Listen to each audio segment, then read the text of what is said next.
আমি বলেছি আজকের হচ্ছে আমাদের সেমিফাইনাল, যেদিন সভাপতি এবং সম্পাদক দুজনেই আসবেন সেদিন হবে ফাইনাল।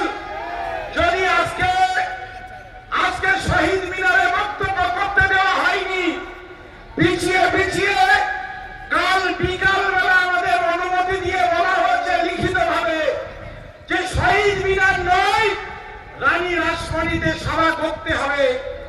আমি জানি শহীদ মিনারে সভা হলে অনেক ভালো সাজিয়ে গুছিয়ে করা যেত, কিন্তু এটা অনেকেই চাইনি।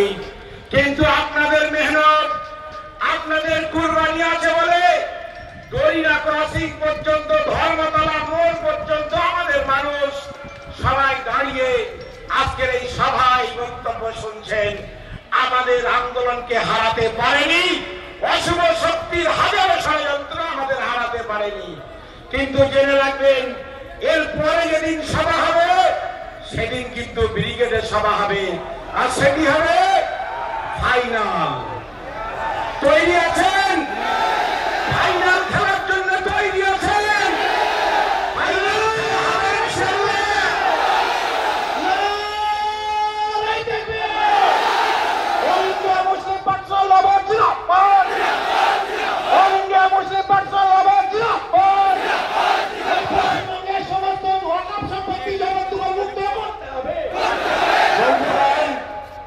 আমাদের আজকের সভার শ্রদ্ধাভাজন সভাপতি বলেছেন যে আমরা মাননীয় মুখ্যমন্ত্রীর সঙ্গে দেখা করতে চাই।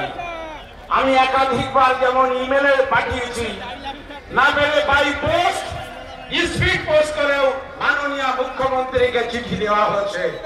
আমরা আশা করব যে তিনি অল ইন্ডিয়া মুসলিম পার্সোনাল ল বোর্ডের যারা দায়িত্বশীল, যদি মনে করে যে কামরুজ্জামানের সাথে দেখা করবো না, ও প্রতিবাদী মুখ, ওর মুখটা ভালো লাগে না। আমি যতদিন রাজ্যের বিরোধী নেত্রী ছিলাম ততদিন কামরুজ্জামানের আন্দোলন ভালো লাগত। এখন মুখ্যমন্ত্রী চেয়ারে বসেছি, কামরুজ্জামানের প্রতিবাদী মুখ ভালো লাগে না। আমি দায়িত্ব নিয়ে বলছি আমি নবান্নে যাব না, কিন্তু আমাদের সর্বোচ্চ সম্মানীয় সংগঠন অল ইন্ডিয়া মুসলিম পার্সোনাল ল বোর্ডের সঙ্গে মাননীয় মুখ্যমন্ত্রীকে দেখা করতেই হবে। এটা আমি তাদের কাছে অনুরোধ রাখছি, দাবি করছি।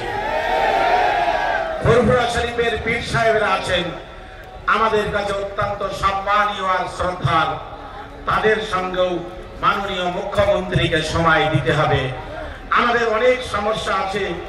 গতকাল একটি মেয়ে সারা দিন বসিরহাট এসডিও মহকুমা শাসকের অফিসে বসে কেঁদেছে, আত্মহত্যা করার হুমকি দিয়েছে। আমি তাকে বসিয়ে বুঝিয়েছি, বলেছি মা তুমি সবর করো।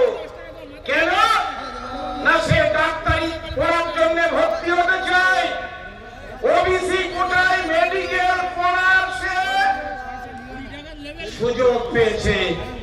শুধু একটি নন ক্রিমিনাল সার্টিফিকেট দরকার।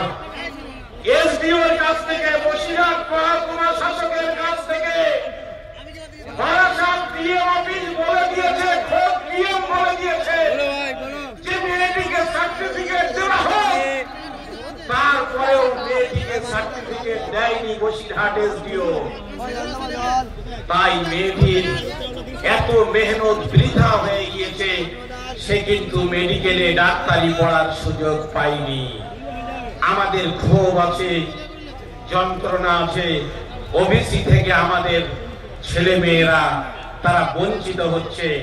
মুখ্যমন্ত্রী আপনি তো শিক্ষার কোটায় মুসলিম ছেলে মেয়েদের শিক্ষার কোটা বেঁধে দিয়েছিলেন, সংরক্ষণ দিয়েছিলেন। অনুগ্রহ করে আপনি হস্তক্ষেপ করুন।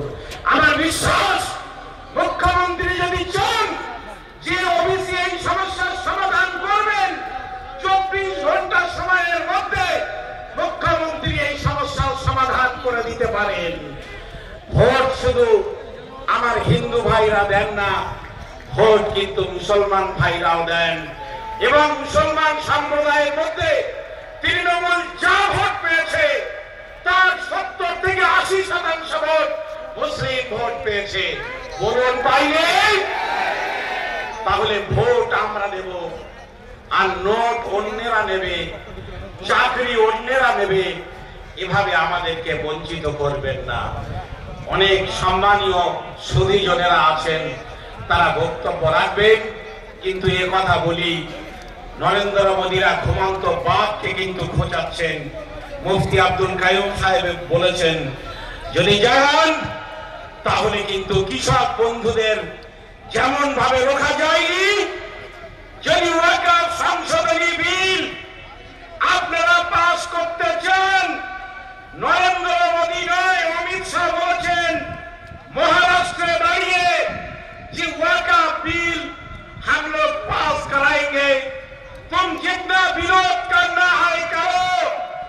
अपनी पुलिस নিয়ে পার্লামেন্টে দাঁড়িয়ে বিল পাস করাবেন, কিন্তু গোটা ভারতবর্ষের রাজপথকে অবরুদ্ধ করে দেওয়ার জন্য আমরা সে দায়িত্ব পালন করব। পার্লামেন্টের বাইরে পালাবার সুযোগ অমিত শাহ এবং নরেন্দ্র মোদী থাকবে না। যদি অল ইন্ডিয়া মুসলিম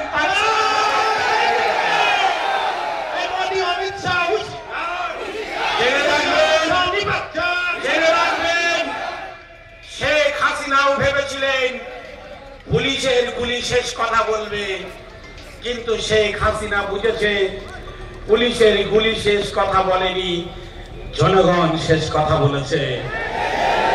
দিল্লির মসনদে যারা বসে আছেন শিক্ষা নিন, জনগণ কিন্তু শেষ কথা বলবে।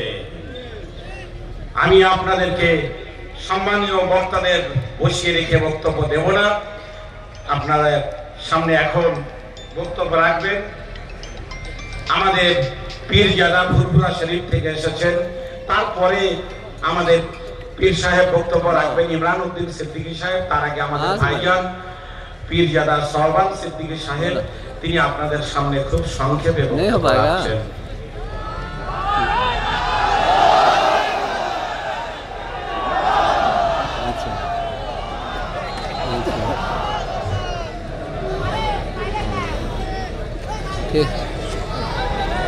ঠিক অবশ্যই পিছনে দেখতে পাবেন।